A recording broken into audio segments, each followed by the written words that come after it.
Welcome to the Juice and the Orange podcast, a place where every person is just a name until you know their story. And today we are honored to dive into Shaina Scribe's story. Shaina, how are you doing today? I'm doing great, thanks. How are you? I'm doing wonderful. I'm glad to have you on this podcast. So we're going to dive right into your story. Question number one, who is Shaina? So my name is Shaina Scribe, as you said. I'm 26 years old. I'm a single parent to a daughter. She just turned 1 year old. I'm a daughter myself. I'm a sister. Obviously, I'm a friend. And I've been going to Church of the Oranges for a really long time. Nice. So can you tell us a little bit more about your roots, where you are from? Tell us about that.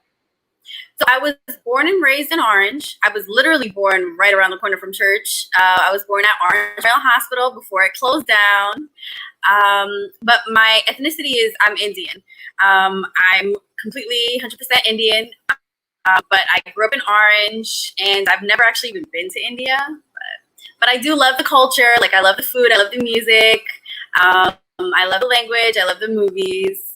But I've never actually been there.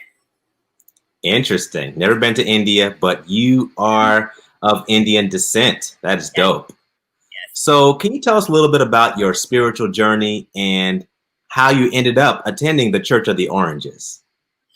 So actually, I ended up there while I was still in the womb, because my mom had been going there probably for, I want to say, close to 50 years without giving away her age. And so I've been there for a while.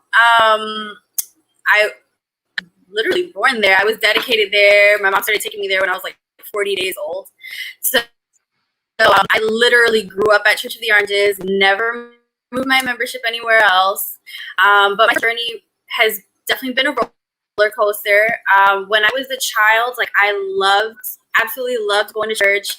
I was involved in practically every ministry. I mean, you've been there for a while, Brother Buddy, Brother Irish, who obviously retired and now we're in warmer climate. So I was there with them, like, back in the day. So I was in literally like 5 or 6 ministries at one time, and I loved like singing. And then I had a really close relationship with God. I was always talking to him, praying. But then, of course, you hit your teenage year, other things meet they catch your eye. So when I turned 18, I moved out of the house. And because I grew up in church, everyone knew that I left the house. Everyone knew that I stopped coming to church. And it was a big thing. I had like a lot of elders calling me. And of course, it was very, very loving. Like, that's one thing you gotta love about COTO. So I had elders that are still there now, and that reaching out to me, showing me, even if I was like doing craziness, they were sending me lots of love, lots of prayers, lots of guidance. And it was never one of those phone calls or checkups where it was like, oh my gosh, please leave me alone. No, so it was really Church of the Oranges that pretty much brought me back to church. I was out doing foolishness, of course, being young, being dumb, making stupid decisions. And I ended up coming back to church, I want to say maybe like 2 years later. In that time, I would visit like other churches just to go, and like other Adventist churches, but it was never like, I always felt looked down on, and I didn't really like the vibes. And it was always like, every time I would come back to Church of the Oranges, you just had that feeling of home. And it's crazy to me. It always seemed crazy to me because, I mean, Church of the Oranges is so big. So many people you don't even know. Like, you just kind of glance and, keep it moving. But it still has that family feel. But honestly, like, Church of the Oranges is definitely what brought me back. I started coming back to 2 years after not going. And then I would say maybe it was what, like 3 or 4 years ago that I got rebaptized by Pastor Trusty, who was visiting that Sabbath. And so, yeah, like, now obviously I'm completely committed to Church of the Oranges full time. I'm always there, even though now we're having service in the parking lot. But and now obviously like my daughter's there. She was dedicated there. You dedicated her. And so it's like a third generation thing. Well, actually maybe fourth, because my grandmother used to go there too. So. Wow, that's amazing. So you're a COTO baby. You had your little rebel years, and then you came back home. And even your daughter is a COTO baby as well. So you talk about those generations of that family who was a part of the COTO family. That is just amazing. Thank you for sharing that story. So can you tell us about some of the obstacles that you had to overcome and what lessons that you learned from those challenges? So I would say probably my biggest two would be self-doubt and my lack of self-confidence growing up. The way I grew up, there wasn't a lot of self-confidence being poured into me. There wasn't like a lot of encouragement being poured into me. And a lot of times I used to take that, especially in my older years, my older teenage years, and then early adulthood, I used to take that as kind of like, oh, like I can't do certain things, or I'm not going to be good enough kind of to do certain things. And then it got to a point where certain times you hit rock bottom in life, and then that's when you're forced to make certain decisions and you're forced to do certain things. And that's when it was kind of like, wait a second, like I can do certain things. Like I can actually do certain things. It was pretty much when I hit rock bottom, and that was when I came back to church, and that was when I started that's when I cried out to God. And that was when like I was just like, I put certain things into his hand. I just left my faith in him, and then literally things just started falling into place. And it was like, wait, wow, it was such a big wake-up call, because it was like, wait a second, no, like I can do certain things, like I do. And so now I do have the confidence to do certain things. I've overcome all of those self-doubt issues that I had, and definitely I've overcome the self-confidence issues that I had as well. That's awesome. So can you tell us a word of advice? So this year has been nothing short of crazy, and people are like, could a year get any worse? What advice would you give to anybody who is struggling with the challenges and demands of 2020? Obviously, number one would be, focus on God, read your Bible more, pray more than you ever have before, because this is really also a test on your spiritual beliefs as well. So definitely rely on God more, but also get counseling, go for therapy. It's, of course, you always have to rely on God and depend on God. But I know like a lot of Adventist people and a lot of Christians, they're like, oh, well, we don't need therapy because we have God. And, yes, God, absolutely, yes. But you still need therapy. Like it can't hurt. So, you might as well go try it out and see if it works for you. 9 out of 10 times it will. And then also like find your niche. Like everybody like get a better hobby, find something to do, make sure self-care is so important. For me as a single parent, like I know that we do have single parents at church, and for me as a single parent, especially with a young baby, it's really, really difficult during these times, because you're kind of scared to even ask for help, just because you don't necessarily want outsiders around your child.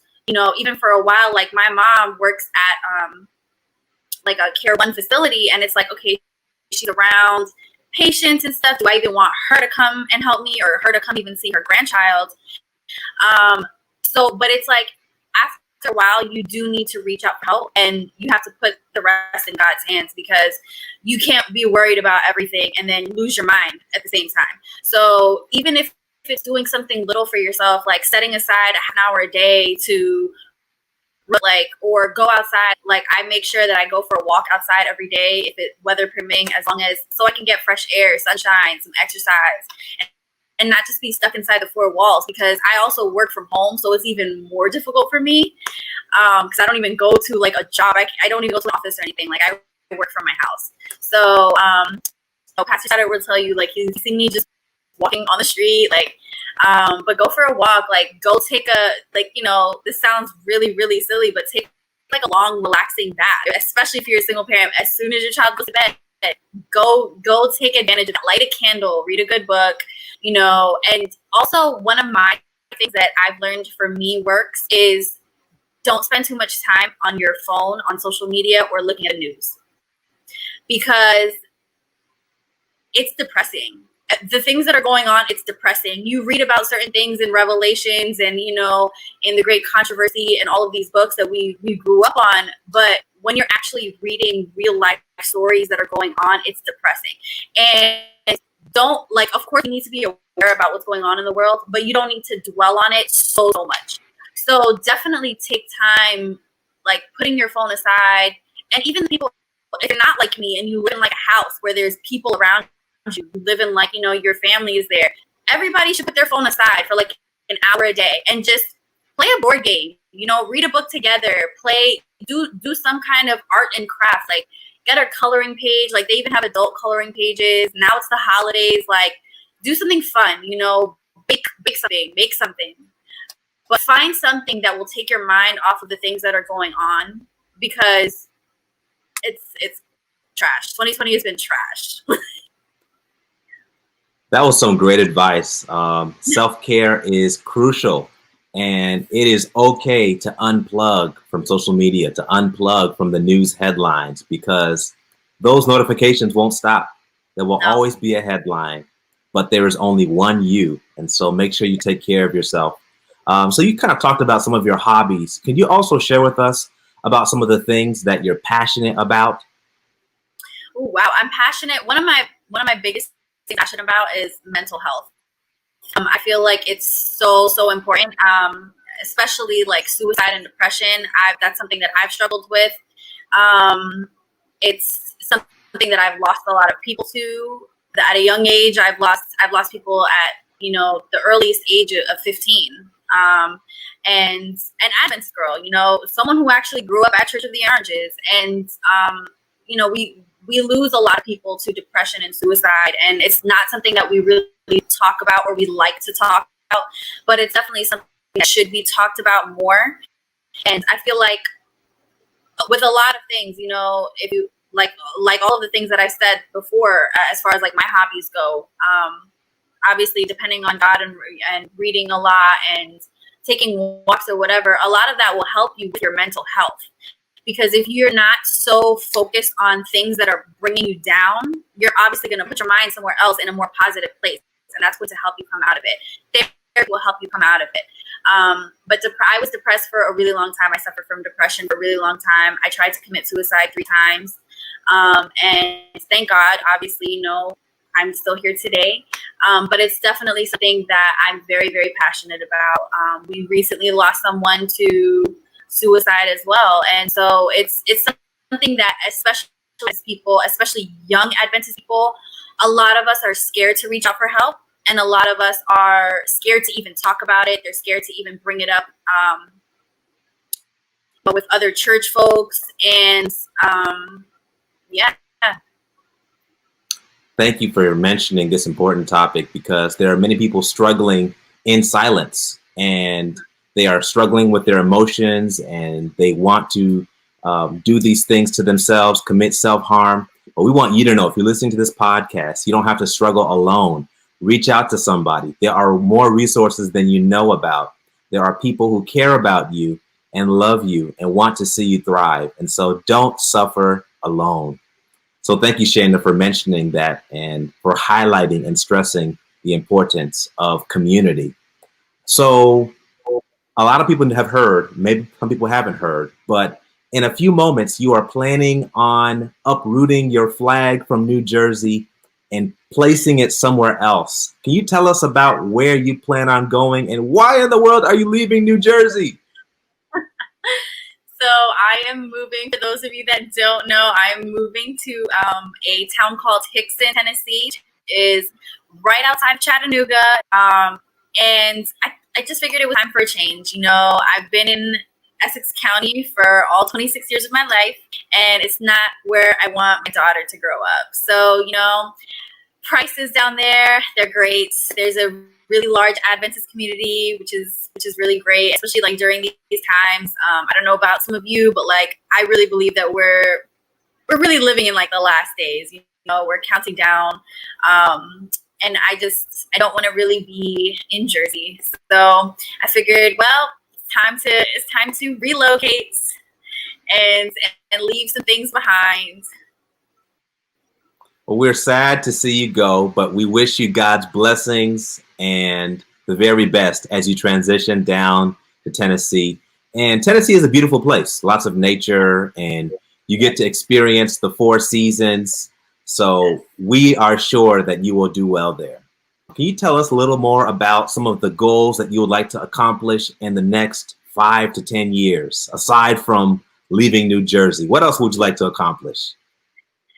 So I would like to, because I'm still a full-time student, and I'm also working full-time as well. So I'd like to have my master's in education. And for those of you that don't know, I used to work at Lake Nelson Adventist Academy here in Piscataway. And so I'd like to go back to teaching, especially once my daughter's older and once I have my master's in education. I definitely would like to buy a house and yeah, most likely just go back to teaching. Everyone thinks I should be a principal. I love teaching so much more. I love being able to help mold young minds and just have like great conversation with some of these kids, because principals, you know, you just stuck in the office all day.